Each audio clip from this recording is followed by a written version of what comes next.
Eu acho que a maternidade é uma coisa que sempre fez parte, assim, da minha vida, sabe? Eu sempre pensei desde pequena, assim, quando a gente brinca de boneca, né? Tipo, eu sempre pensei em ter 2 filhos. Meu maior sonho sempre foi ser mãe.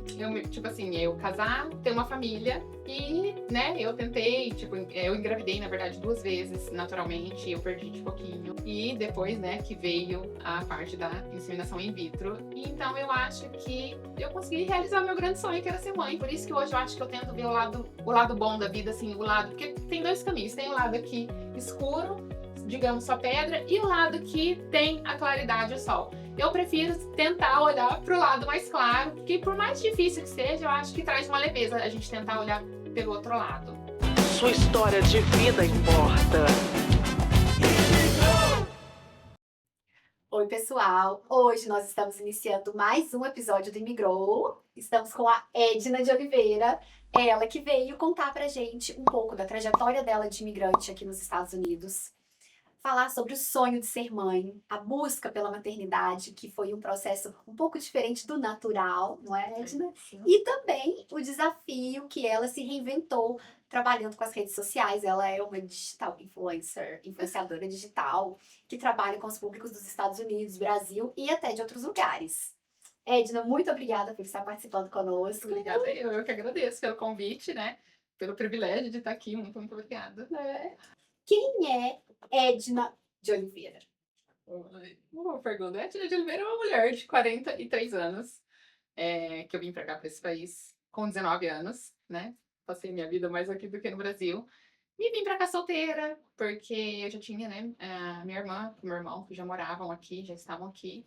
E aí eu decidi vir. E aí foi onde eu conheci meu marido, né? Construí uma família, tenho 2 filhas. E, e hoje eu sou mãe de 2 meninas, sou dona de casa.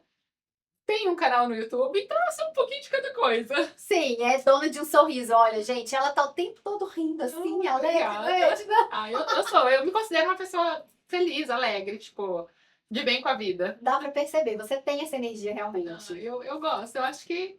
Eu falo assim, a gente já tem tanto problema na vida, às vezes, né? Uma coisinha ou outra, então eu falo, a gente pode levar pro lado, digamos, né, mais triste de reclamar e tal. Claro que a gente reclama, né? Ninguém é 100%. Uhum. Mas eu falo, é tão mais leve a gente olhar pro outro lado né, tentar tá bem, feliz. Então, eu me sinto melhor desse jeito. Perfeito. Qual foi o seu momento imigrou? Que você decidiu, eu vou para os Estados Unidos? Então, na verdade, né, como eu disse, eu tenho a minha irmã já, né? Já tinha minha irmã que morava aqui com o marido e as crianças, as 2 filhas e o meu sobrinho, e também o meu irmão.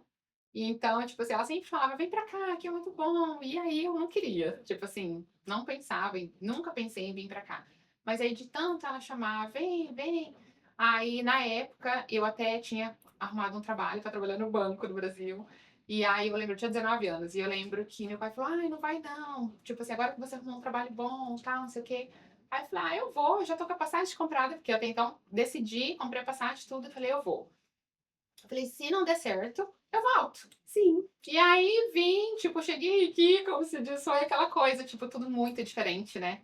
E a língua também, e aí, tipo, eu ouvia, eu lembro que eu entrava no carro, eu escutava o rádio, o pessoal falando inglês, e eu falava: "Meu Deus", o meu ouvido doía. Tipo assim, aquela coisa que você não é acostumada. Eu falava: "Eu nunca vou aprender essa língua". Não, né, que a gente é 100%, mas era uma coisa, assim, que eu jamais achei que eu fosse capaz de entender, porque, né, é outra cultura, outra Sim. língua, outra muito diferente. Mas eu me adaptei super bem, eu amo esse país de paixão, assim.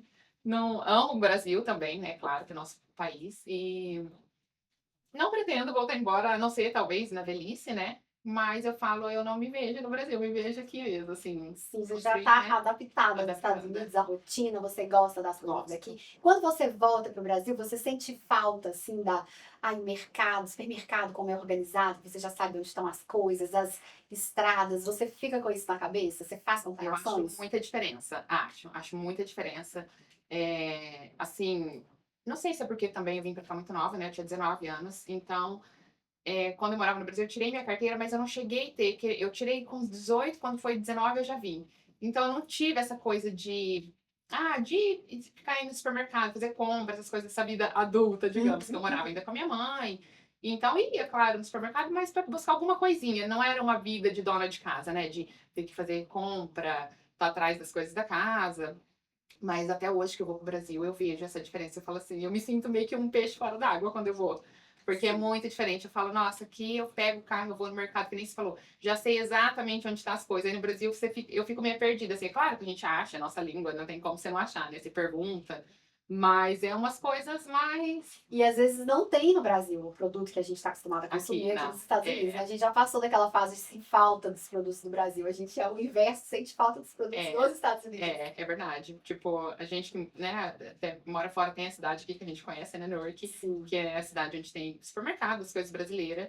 E só que a gente acaba por morar fora, às vezes, que nem quando vai pra Newark compra, mas às vezes não é sempre que você pode estar lá, porque é mais longe, não dá pra estar indo comprar o tempo todo. Então a gente acaba acostumando com as coisas Adapta. americanas, a gente Uhum. adapta isso.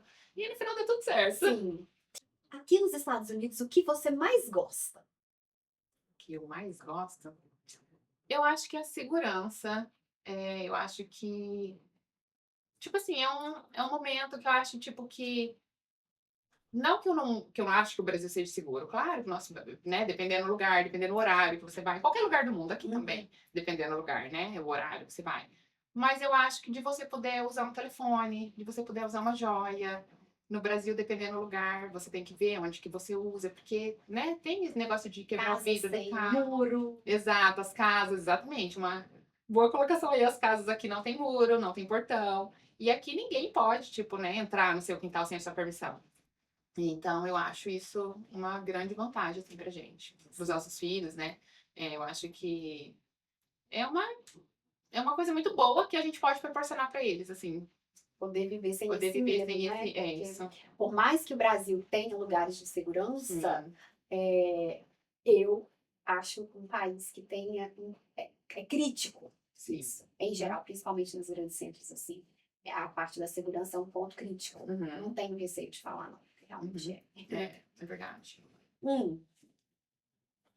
Edna, e qual foi o momento mais difícil que você já viveu aqui nos Estados Unidos? O momento mais difícil... Ai, boa pergunta. O momento mais difícil, eu acho que foi quando eu fiz a minha inseminação in vitro. Acho que foi um momento, assim, bem delicado. Um processo que a gente decidiu fazer, eu e meu marido, a gente decidiu fazer e foi tudo muito novo, né? Tipo, assim, pra gente. A gente, na verdade, tem um casal de amigo que eles já tinham feito e eles que indicou pra gente, né? Aconselhou a gente fazer.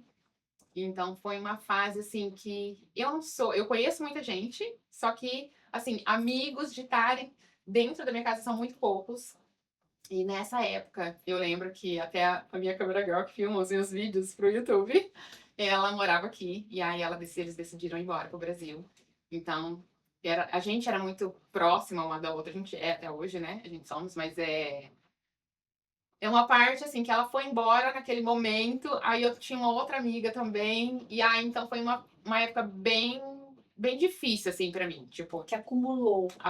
que foi uma fase, assim, era uma coisa que eu queria muito fazer, mas é uma coisa bem sofrida, assim, bem Você dolorosa, sabia que sabe? o caminho é assim, tem seus Sim, momentos tortuosos. sim, e a gente, né, quando a gente decidiu fazer, eu lembro o momento que eu recebi a caixa, que chegou na minha casa, né, a caixa de injeção, que a farmácia manda diretamente para sua casa, que elas têm que manter refrigerada.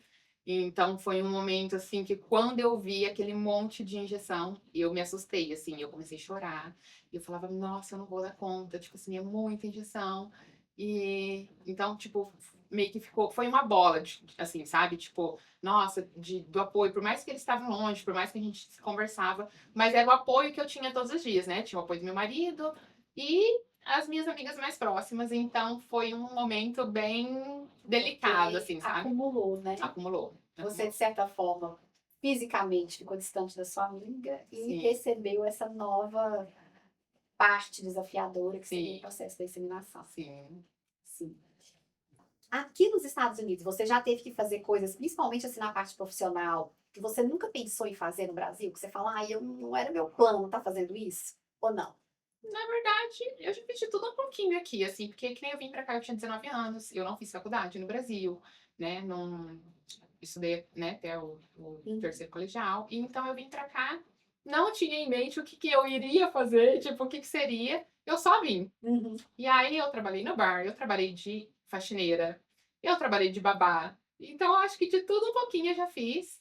O meu último trabalho foi de house clean, né, de faxineira e de babá. Eu cuidei muitos anos de uma criança, até filhos de brasileiro. E até que depois eu casei, e aí fiquei trabalhando na faxina, e até que nossa situação foi melhorando, e aí eu pude parar de trabalhar fora e cuidar só da casa. Da família. Isso. Mas teve esse trajeto, assim, do imigrante ter que estar disposto Sim. a É fazer. que, na verdade, muita gente, às vezes, não conta essa parte, né? Acha, tipo assim, que os Estados Unidos é só mil maravilhas, que aqui é isso. Às vezes as pessoas veem o seu dia hoje, só que não vê lá atrás, tipo, que nem eu tô, meu marido tem 20 anos, né, que a gente é casado. Nossa, então E desde os seus 21.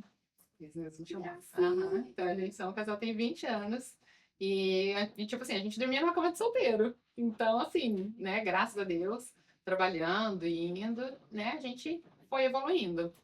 Mas tem show. Eu falo essas coisas, como se diz. Às vezes as pessoas não contam ou não mostram, né? Mas não é fácil, né? Tipo assim, mas eu acredito que o imigrante, ele se dá bem em qualquer lugar que ele for. Tipo assim, em qualquer lugar. Vamos supor que nem, tipo, os chineses vão pro Brasil. Aí porque você vai, que nem eu falei, eu vim pra cá, eu não tinha uma coisa pra fazer. Ah, no que eu vou trabalhar?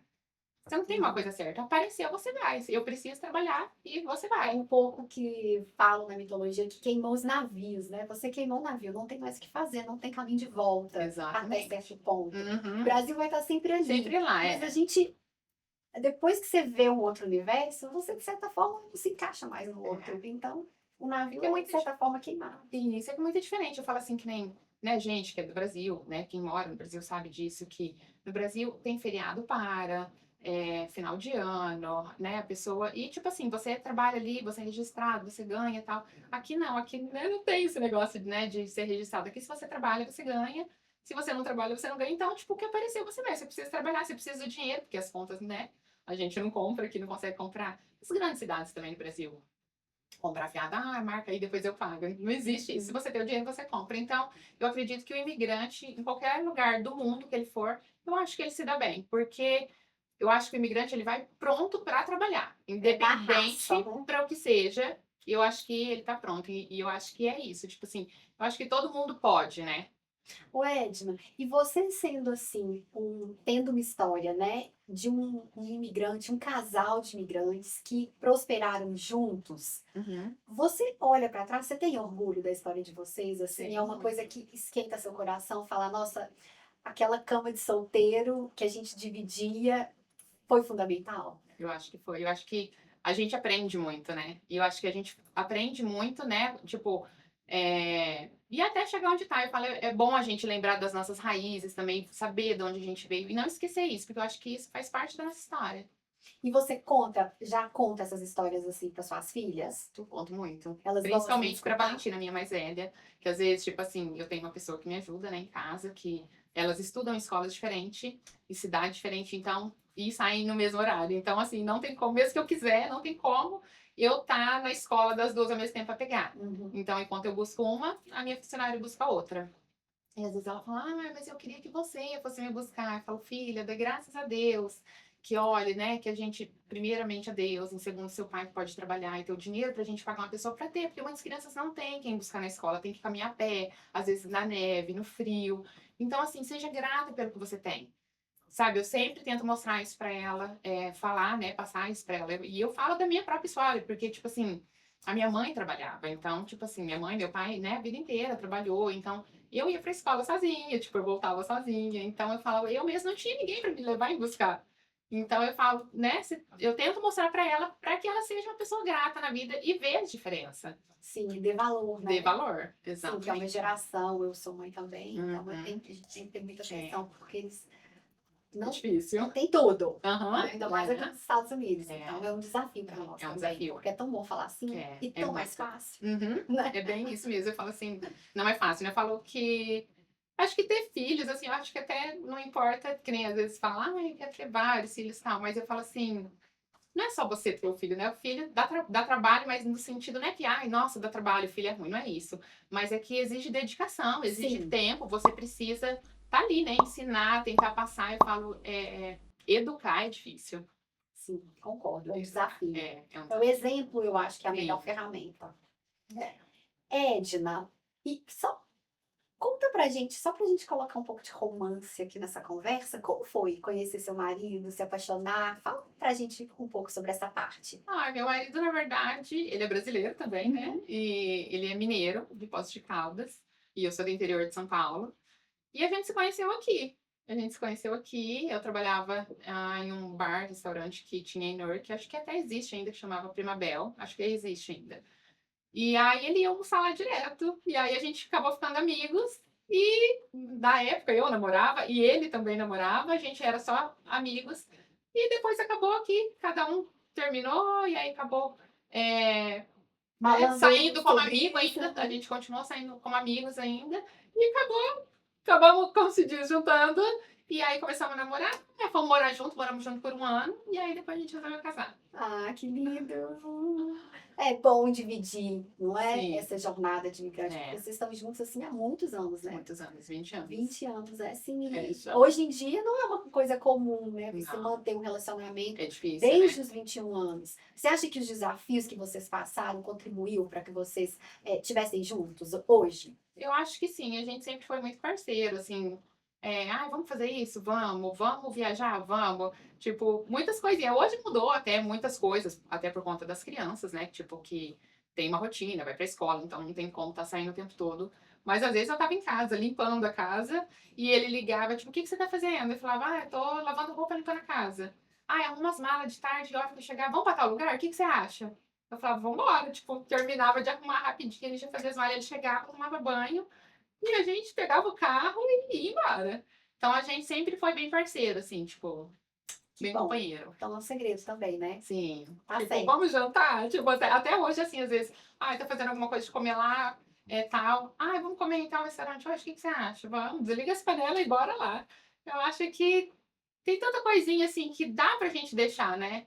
Pra fazer, pra melhorar, pra tentar. Acho que relacionamento é isso também, não é só as coisas boas, né? Tem que estar Tem os momentos, eu acho que disposto você pro tem, outro, né? exatamente, disposição. Exatamente. Você tá disposto um pro outro, né? Ambas partes, eu acho que é muito importante. Nessa sua trajetória de imigrante, se você pudesse voltar no tempo e modificar alguma coisa, o que seria?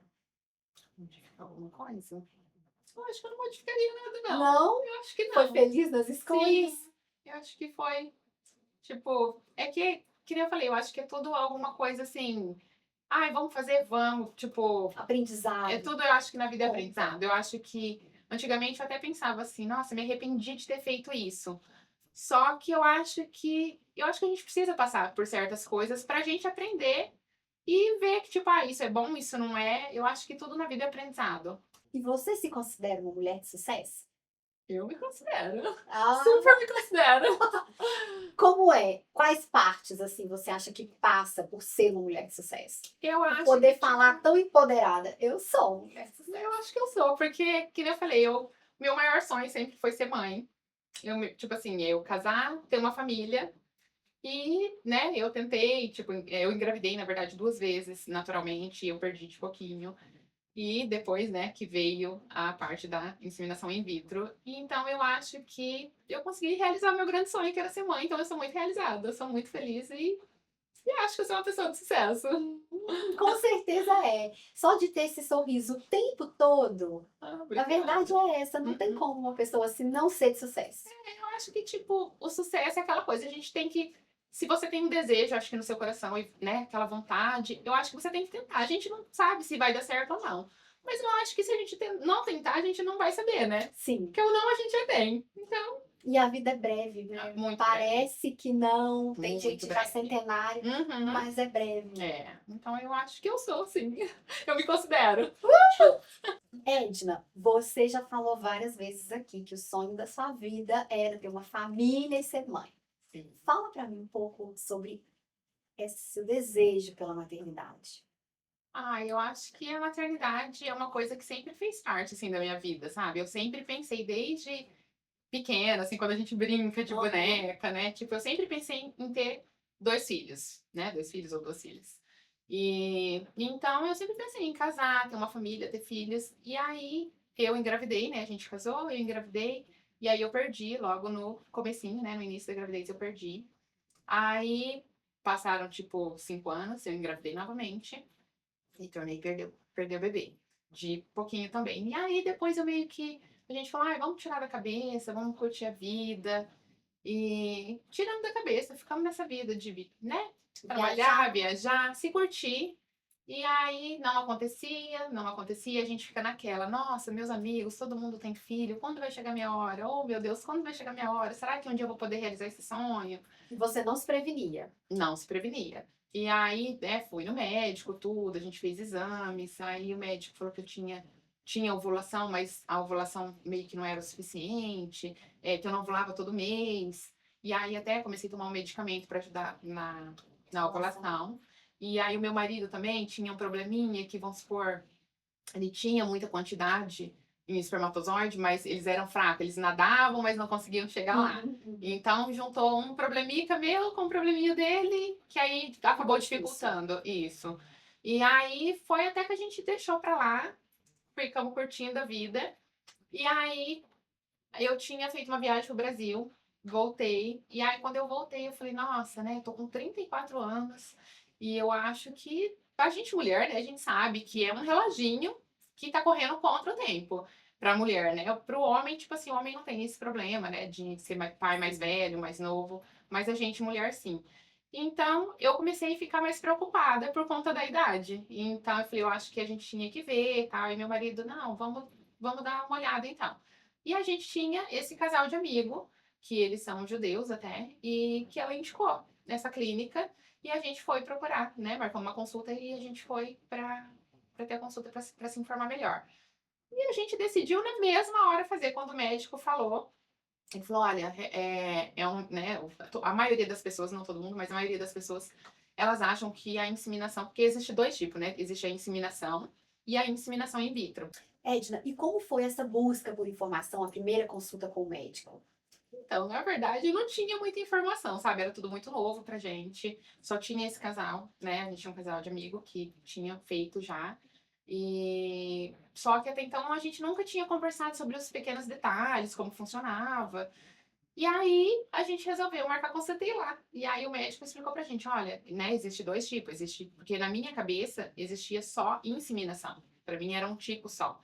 E na verdade existem 2 tipos, a inseminação e a inseminação in vitro. E aí, por conta da minha idade, né, por eu ter 34 anos, por eu já ter tido 2 abortos, então ele aconselhou a gente fazer a IVF, né, que a gente chama aqui, que é a inseminação in vitro. Acho que no Brasil fala FIV, né? E a gente optou por fazer essa. É um procedimento mais caro, mas foi o que ele recomendou por conta dessas 2 perdas. E a gente decidiu assim na hora, tipo, vamos fazer, e o médico já deixou bem claro que, né, que às vezes a pessoa faz, que não é 100% garantido, porque até então eu também achava que era garantido, assim, ah, não, vai fazer e vai dar certo. Só que não é 100% garantido. Até ele falou assim, olha, ele colocou a mão no meio da parede, ele falou, até aqui é comigo, daqui pra cima é com ele, tipo, com Deus, né? E eu acho que era uma coisa que eu queria tanto, que eu falei assim, eu tô disposta a tentar. Porque assim, se eu não fosse mãe, tudo bem, mas eu queria poder tentar, sabe assim? Eu acho que a gente, que nem eu falei, o não a gente já tem. Você queria garantir Eu queria, ter sua parte até o exato, fim. exatamente. E a gente decidiu fazer, decidimos lá na hora. E aí eu lembro que ele já passou o anticoncepcional, já, tipo assim, falou, você vai tomar, né, por, tipo, uma semana. E aí, quando você começa a tomar um anticoncepcional, quando você para, a mulher tem o período, né, a menstruação. E aí que começava o tratamento, tipo assim, que eu tomava bastante injeção, tipo, era 3 por dia, tem os horários certos até pra tomar. Eu tomava 3 injeções por dia, por 2 semanas. Era umas 7 horas da manhã, umas 7 horas da noite, e a outra era às 11 horas da noite. Essas injeções era na barriga e eram para ser tomadas para você ter um estímulo de ovulação. Porque a gente, mulher, a gente tem um óvulo por mês, né? E cada mês dá de um lado das trompas. E aí, isso foi, tipo assim, tô falando o que o médico me explicou na época. E aí, quando o óvulo amadurece, é quando a mulher fica menstruada. E aí ele explicou que essas injeções é como se fosse uma colheita. É tipo assim, para dar vários óvulos. A mulher tem um por mês e essas injeções é para dar vários. E eu tive 7 do lado direito e 8 do lado esquerdo. Que maravilha! Então imagina, a sua barriga fica enorme de inchada. Porque quando a gente, né, a gente que é mulher, a gente sabe quando a gente tá para menstruar, a barriga já fica inchada, a gente já fica sensível. Então, tipo assim, com esse estímulo, né, todas essa injeção para estimular, a barriga já parecia que você estava grávida de uns 5, 6 meses, de tão inchada que ficava. Aí tomei essas injeções por 2 semanas, e aí eles marcam para você ir lá, e nisso você fica indo na clínica para acompanhar, né, o crescimento, o desenvolvimento dos óvulos. E aí, quando eles veem que tá no tamanho exato, eles marcam, você vai lá, você toma anestesia geral, né? Você não vê nada. E eles colhem todos esses óvulos. É como se fosse uma colheita. Eles colhem esses óvulos e aí eles pegam o espermatozoide do seu marido e insemina. Tipo, coloca No dentro laboratório. do óvulo. Isso, Por tudo. isso in vitro. Por isso in vitro. Porque só a inseminação é quando eles pegam o sêmen, né, do seu marido e implanta dentro de você, já dentro do seu útero. Então, esse é um pouco mais barato e mais simples, assim, né?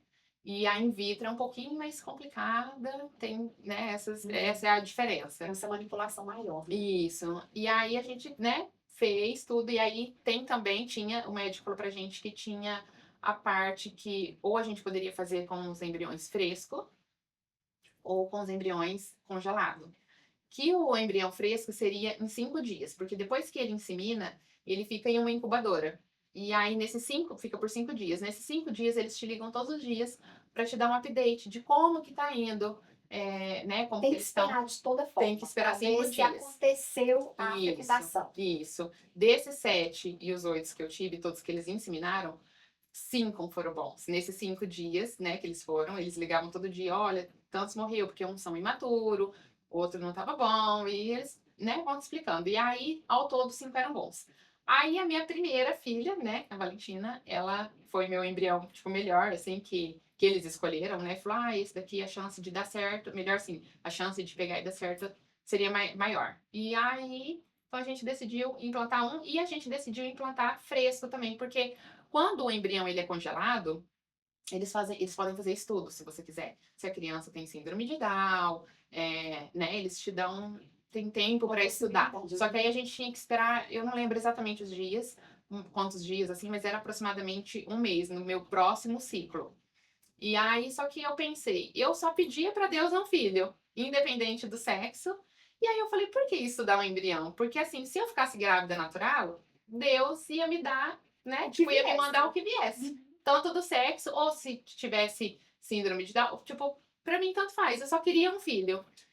Edna, e quais foram os maiores desafios, assim, emocionais e físicos que você passou durante esse processo?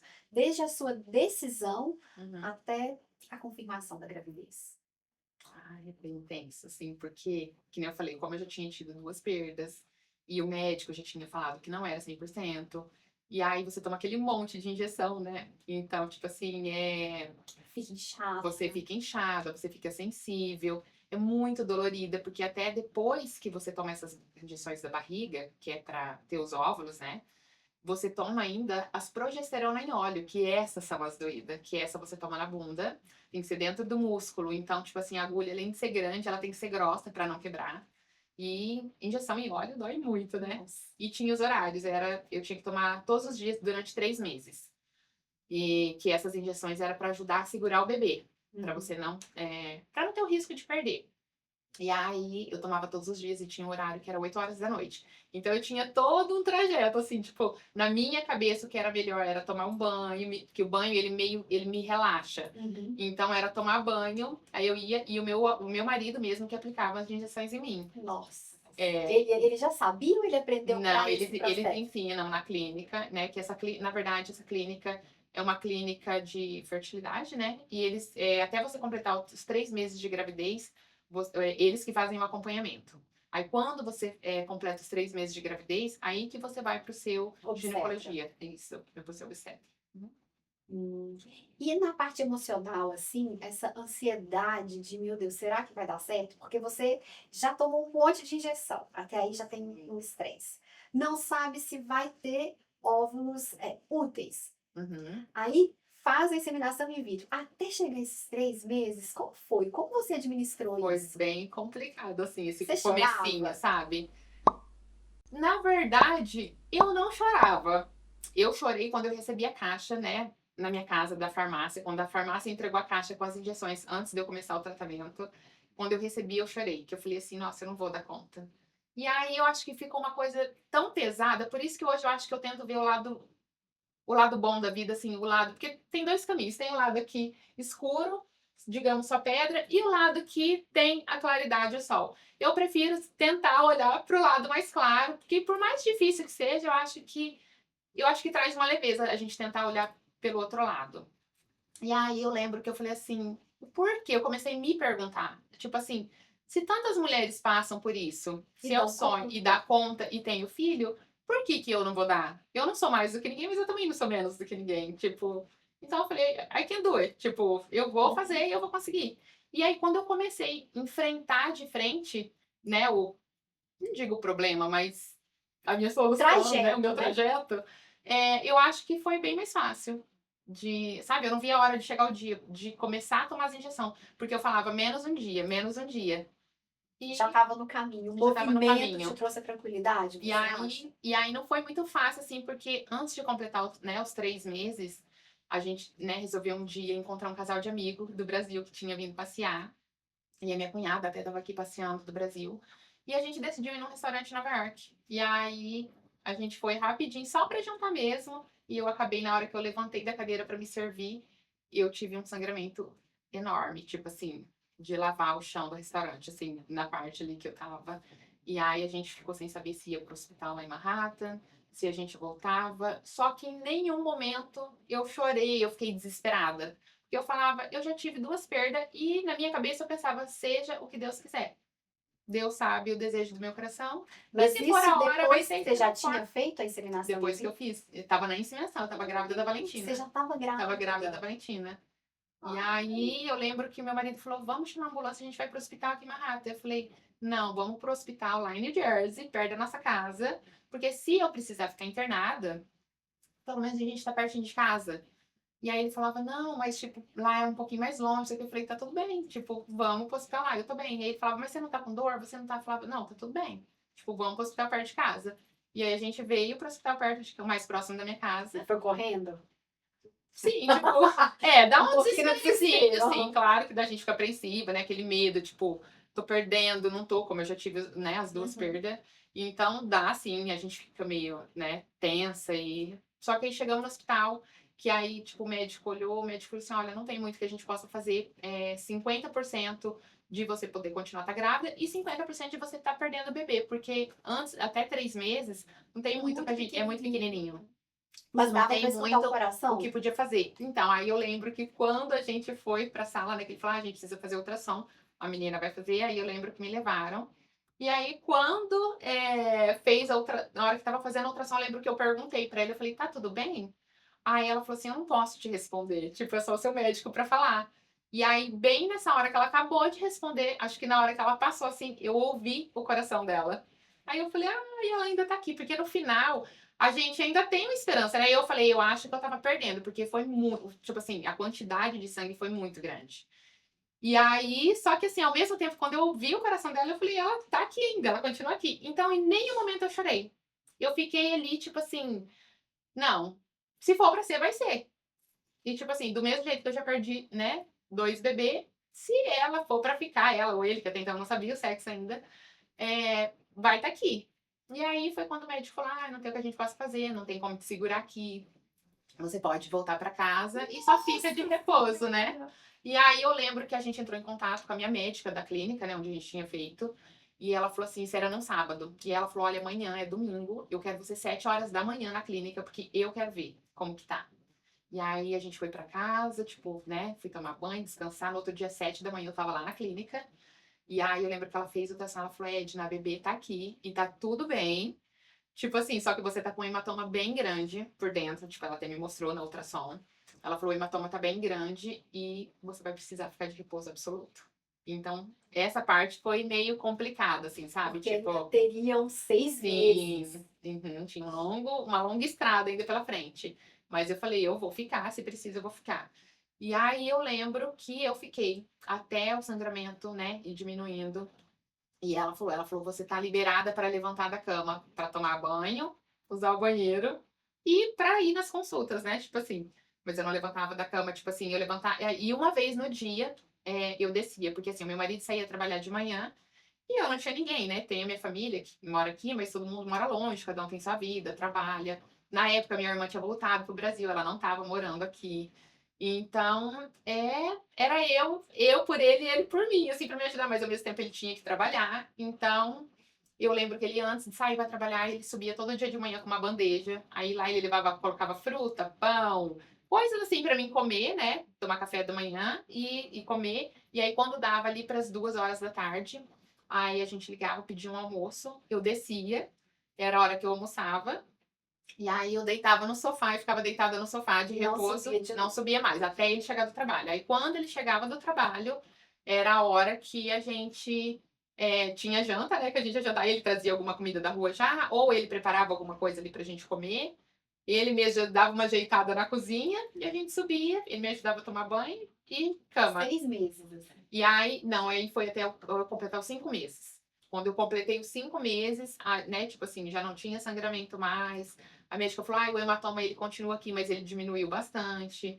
E aí depois eu fui também pro meu médico, pro meu ginecologista, que aí é na clínica até o terceiro mês, né? E aí quando eu comecei com ele, a gravidez foi tranquila, nunca tive nada assim, tipo, né? Que geralmente as mulheres, né, têm, às vezes enjoo, não pode com cheiro de alguma coisa, não consegue comer alguma coisa. Foi uma gravidez que não parecia que eu tava grávida. Eu nunca senti nada. E aí, no finalzinho da gravidez, tipo, eu sempre quis ter cesárea, né? Eu optei por ter cesárea. E meu médico até no finalzinho falou, olha, agora você querendo ou não vai ter que ser cesárea mesmo, porque a sua placenta é baixa e você não pode entrar em trabalho de parto. Então, a gente vai esperar você completar as 37 semanas, porque é quando o bebê tá pronto, né? E aí a gente faz o seu parto. E aí Valentina chegou às 37 semanas e nasceu uma bebê super saudável e tá aí com 7 anos hoje. Ai, gente. Ai, é muito emocionante essa coisa. Já é uma coisa assim, é um mistério demais, né? E a De gente onde acha- vem? Onde que tava essa É. coisinha que abre o olho e tá olhando? Né? Uhum. Onde que tava isso? E é uma coisa assim que é tão longe, né? Que às vezes você para e pensa assim, é uma coisa que é tão longe da nossa realidade, eu acho. Às vezes, por isso que eu falo assim, quando na minha vida que eu pensava, tipo assim, porque é caro, né? A gente sabe que é um tratamento que é muito caro, e só que não é impossível. Sua história de vida importa.